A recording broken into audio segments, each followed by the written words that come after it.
সেটাই জানবো, স্যার বলবেন। দেখুন, গুড মর্নিং শব্দটা কিন্তু আমি গুড ইভিনিংয়ে বলছি এমনটা নয়। গুড মর্নিংটা সবার ক্ষেত্রে গুড হয় না, তাই বললাম গুড মর্নিং। কারোর ক্ষেত্রে ঘুম থেকে ওঠার সময় টানা হাঁচি হতে থাকে, কন্টিনিউ হাঁচি। এবং হাঁচি আমরা যেমন ম্যাথামেটিক্সে পড়েছি যে ইনফিনিটকে বোঝাবার জন্য to the power small N, মানে ইনফিনাইট। তো ঠিক ওরকমই কটা হাঁচি তিনি জানেন না, কিন্তু হাঁচি হতে থাকবে এবং সে একক দশক শতক মানে মতো হাঁচি হয়ে চলবে।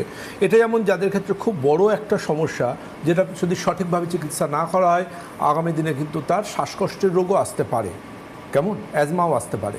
তো সুতরাং ঠিক একইভাবে কিন্তু আরেকটা গুড মর্নিংও হয়, সেটা হচ্ছে ঘুম থেকে ওঠার পর ঢোক গিলতে গেলে, স্পেসিফিক সোয়ালিং, ঢোক গিলতে গেলে গলায় একটা ব্যথা, এবং এই ব্যথাটা কিন্তু বেলা হওয়ার পাশাপাশি গ্র্যাজুয়ালি কমতে কমতে আস্তে আস্তে চলে যায় যত বেলা হয়, কিন্তু পরের দিন ভোররাত্রে বা সকালে আবার ব্যথা হয়। সঠিকভাবে যদি ব্যথাটা নিয়ন্ত্রণে না আসে, এর থেকে কিন্তু কাশি বা জ্বরের সমস্যাও চলে আসতে পারে, বুকের চেস্টে কনজেশনও চলে আসতে পারে। তাহলে এই কী, কেন এই গলা ব্যথা? এটার সাথে কি ইমিউনিটি সম্পর্ক, নাকি এটার সাথে অন্য কোনো সম্পর্ক? হাঁচিটাই বা হয় কেন? তো সরাসরি হাঁচি থেকে গলা ব্যথা বা ঠান্ডা লেগে গলা ব্যথা বা মাঝে মাঝেই গলা ব্যথা, যেটাই বলুন না কেন, তা এই গলা নিয়ে সমস্যা যাদের হয়, হাঁচি হলে নাক চুলকোয়, চোখ চুলকোয়, তার সাথে গলাটাও চুলকোয়, এই আলোচনাটা আজকে তাদের ডেডিকেট করব যাদের কাছে এই সমস্যাটা প্রত্যেকদিন সকালে গুড মর্নিং নয়, একটা ব্যাড মর্নিং দিয়ে দিনের শুরু হয়। আর এই শুরু হওয়াটা যাতে সত্যি সত্যি ব্যাড মর্নিং থেকে আবার গুড মর্নিংয়ে কনভার্ট হয়, তার জন্য আজকের আয়ুর্বেদ চিকিৎসা বিজ্ঞান অবশ্যই রয়েছে আপনার সাথে, আপনার পাশে।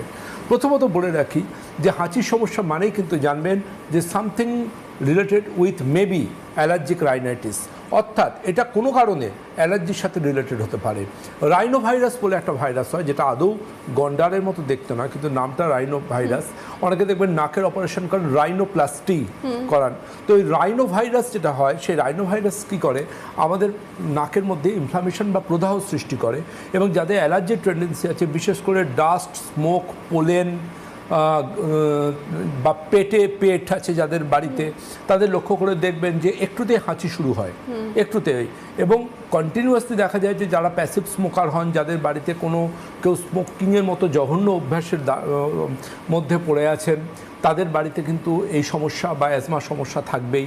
যাদের বাড়িতে কুকুর বেড়াল আছেন, কিন্তু কুকুর বেড়ালকে তারা বিছনায় অ্যালাউ করেন, আমিও ভালোবাসি কুকুর বেড়াল, আমার বাড়িতে 6টা ডগ আছে, কিন্তু একটা জিনিস মনে রাখবেন, আমরা কুকুর বেড়াল কিন্তু বিছনায় অ্যালাউটা করি না।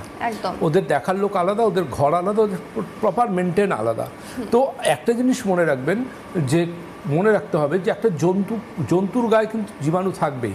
আপনি নিজেকে যতটা হাইজিনিক মেনটেন করবেন, আপনি কিন্তু ওকে অতটা মেনটেন করে উঠতে পারবেন না, তাহলে আপনার প্রফেশন কম্প্রোমাইজ করতে হবে।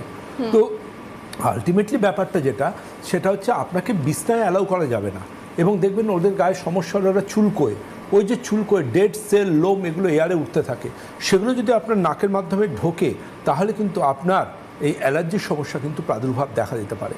অনেক ক্ষেত্রে দেখবেন কারোর বাড়ির পাশে রাধাচূড়া, কৃষ্ণচূড়া বা গার্ডেনিংয়ের কাজ করেন, ফুলের রেণু থেকে অ্যালার্জির সৃষ্টি হতে পারে। আবার কারোর ক্ষেত্রে কিন্তু দেখা যায় যে সামান্য রোদ্দুর দিয়ে ঘরে এলেন, একটু চোখে মুখে ঠান্ডা জল দিলেন, হাঁচি শুরু হয়ে গেল। কারোর ক্ষেত্রে এমনও দেখা যায় ঘেমে গেলেন খুব, হাঁচি শুরু হয়ে গেল। তা ঠান্ডা লাগা না, গরম লাগলেও কিন্তু এটা হচ্ছে। সুতরাং ঠান্ডা লাগাটা কিন্তু আসছে না, তার মানে গরম লাগলেও হাঁচি হচ্ছে।